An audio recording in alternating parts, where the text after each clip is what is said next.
Hello everyone, आप सब कैसे हो। मैं उम्मीद करती हूँ कि आप सब बहुत अच्छे होंगे। जब एक हाउसवाइफ स्टडी करती है, अपने पूरे घर को संभालती है, तो ऐसे हम बीच में अपने लिए टारगेट बनाते हैं कि हाँ, मुझे ऐसे टारगेट अचीव करने हैं। तो बीच में वो टारगेट टूट जाते हैं किसी न किसी रीज़न से।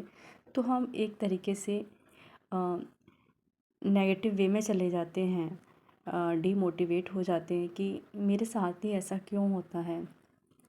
जब एक लड़की की शादी होती है, तो शादी के बाद जब वो अपने बारे में सोचती है, तो इतना उसे टाइम नहीं मिलता, क्योंकि घर की बहुत सारी जिम्मेदारियां होती हैं कि वो अपने लिए टाइम निकाल सके। जैसे भी वो अपने लिए टाइम निकालती हैं, तो बीच में ऐसी सिचुएशन आती है कि जिससे कि वो टूट सके। लेकिन हमें टूटना नहीं है। जब हमने अपने लिए ये काम स्टार्ट किया है, अपनी स्टडी करना हमने चुना है, तो हमें ज़रूर टाइम निकालना है।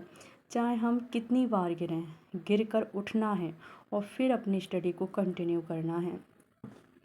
ऐसा हर हाउसवाइफ के साथ होता होगा जो भी स्टडी कर रहे हैं।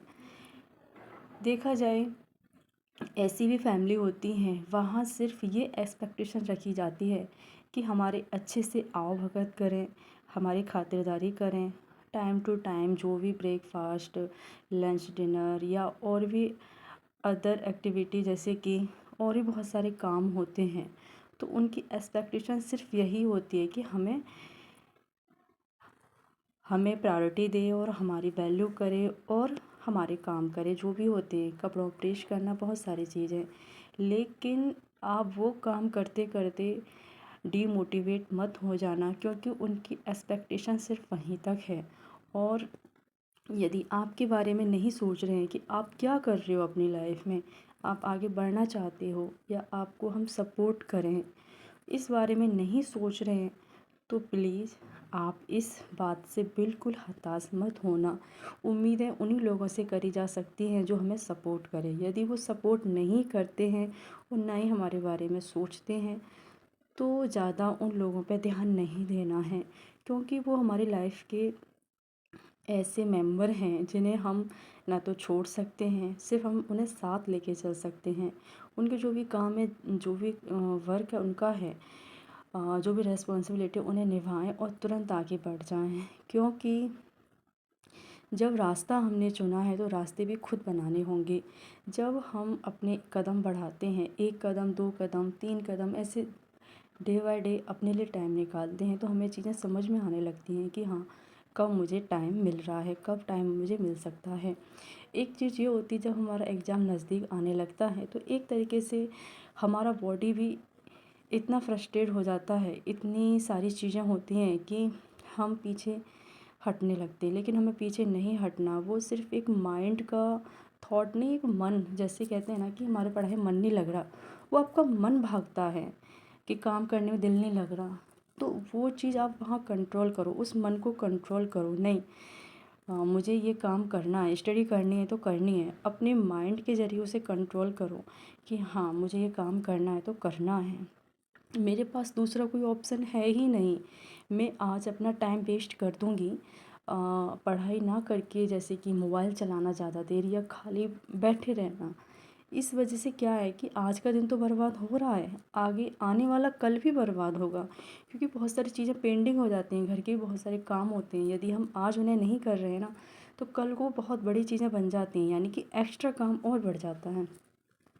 इसलिए अपने माइंड से कंट्रोल रखें कि हाँ, जो मुझे काम करने हैं, ज़रूरी हैं, वो करने हैं। क्योंकि काम पेंडिंग होता रहेगा, तो उससे फिर मुझे ही दुगनी मेहनत करनी पड़ेगी। तो इस तरीके से अपने माइंड को कंट्रोल में रखें। और ऐसा सबके साथ होता है, जैसे कि एग्ज़ाम नज़दीक आ रहा है, तो हम पीछे हटने लगते हैं, लेकिन पीछे नहीं हटना है। वही आप देखो, जिस दिन एग्ज़ाम है उससे 2 दिन पहले हम लोग कितनी मेहनत करते हैं, 1 मिनट भी वेस्ट नहीं करना चाहते। वही मोमेंट अपना उस टाइम रखना है जो आपका दिन है, जो भी आपके पास टाइम बचा है, जो दिन बचे हैं, वही मोमेंट रखना है। क्योंकि टाइम का क्या है, टाइम तो बीतेगा, कैसे ना कैसे करके वो बीत जाएगा, उसे बीतना ही है। डिपेंड हम पे करता है कि हमने किन चीज़ों में अपना टाइम वेस्ट किया, किन चीज़ों में अपने टाइम को गेन किया जिससे कि हमें बेनिफिट मिले फ्यूचर में। इस तरीके से अपने टाइम को हमेशा यूज करें और डीमोटिवेट बिल्कुल ना हो।